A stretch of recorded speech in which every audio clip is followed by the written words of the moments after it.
Okay, this last part, and this is what's going to help you know this entire circle just by knowing a few parts of it, okay? And this is where reference angles come into play. Okay, reference angles are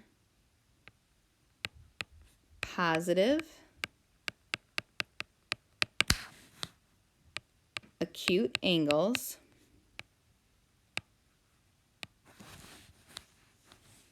that the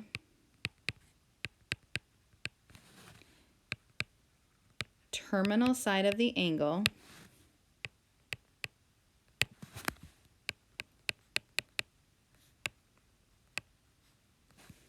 makes with the x-axis. Okay, you might be asking yourself, what do you mean the terminal side?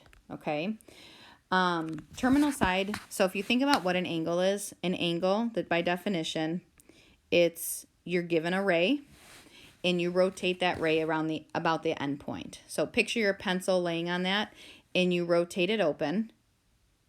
Okay, this right here, when you rotate that ray open, that forms an angle. The initial side of that angle is called the initial side. Where it ends is called the terminal side. So by the definition of a reference angles, it's positive and acute. So that means it's going to be less than 90.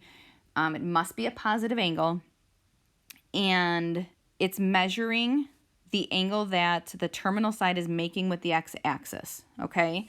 So I'll go back up to that circle, but just picture any circle.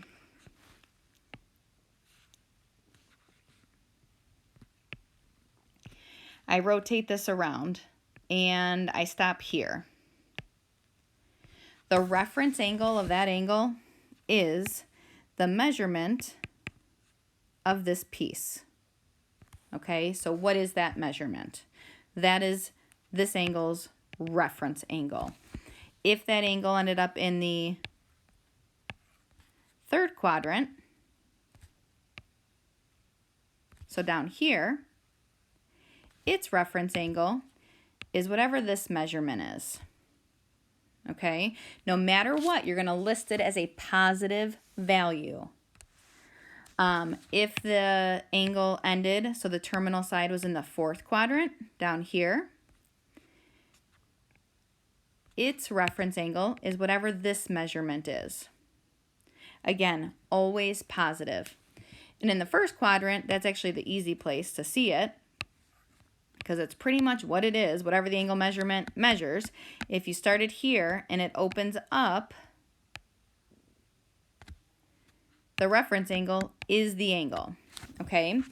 So the way I like to use this term reference angle is when you're in the second quadrant. This angle right here, to get your ordered pair, you're going to be referencing this angle measurement in our first quadrant, right? In the second quadrant, to get that ordered pair, whatever that red measurement is, that's the angle you're referencing to get that coordinate.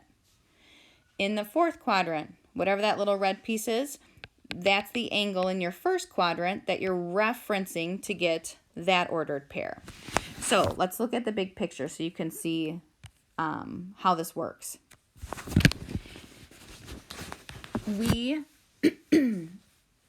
If you know your first quadrant of your unit circle from 0 to 90 degrees or 0 to pi halves, you know every other part of the circle, okay?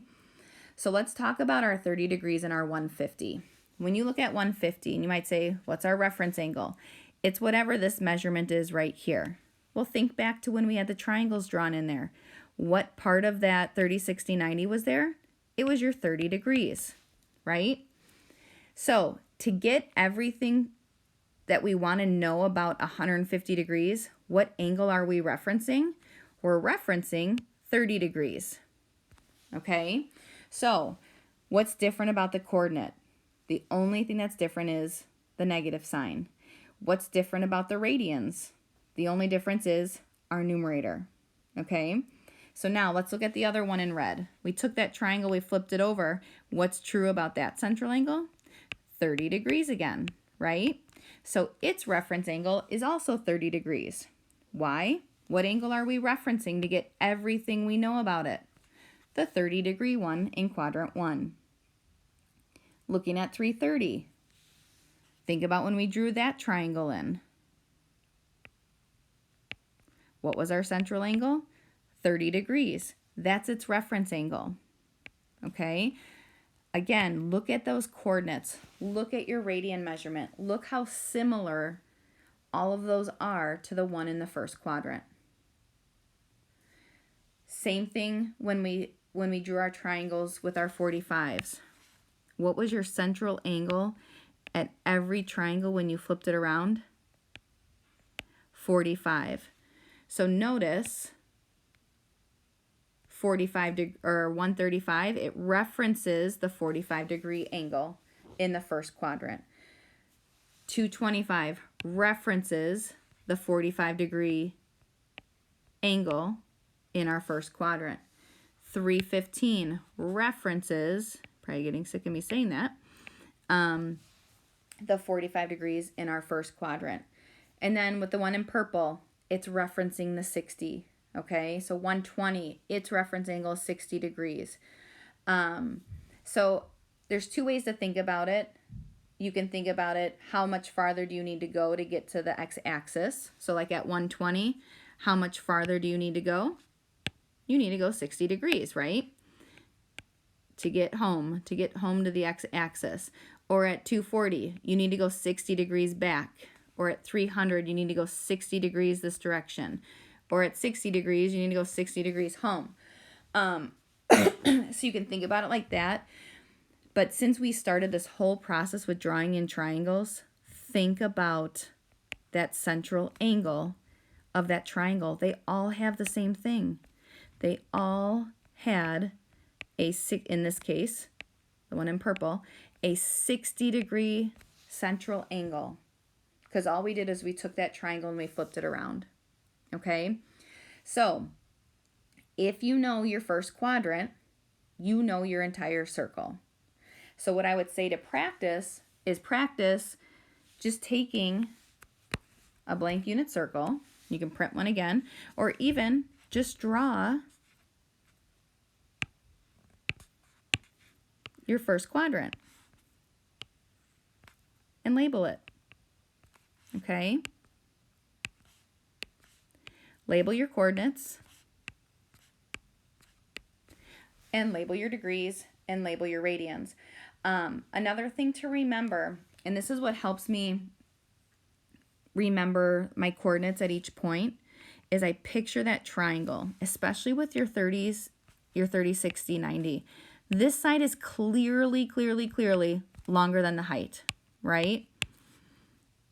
So we know that has to be root 3 over 2. Root 3 over 2 is about 0.86 something. This is 1/2. We know 0.86 is the greater side, and obviously your radius has to be 1.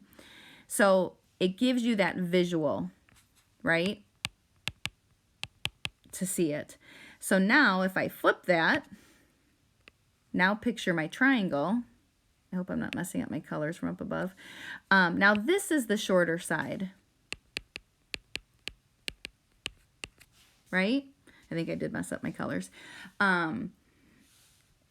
These are the easy ones. And then the one thing that's nice about your 45 in the middle, your X and Y distance are exactly the same. So there's no guessing, right?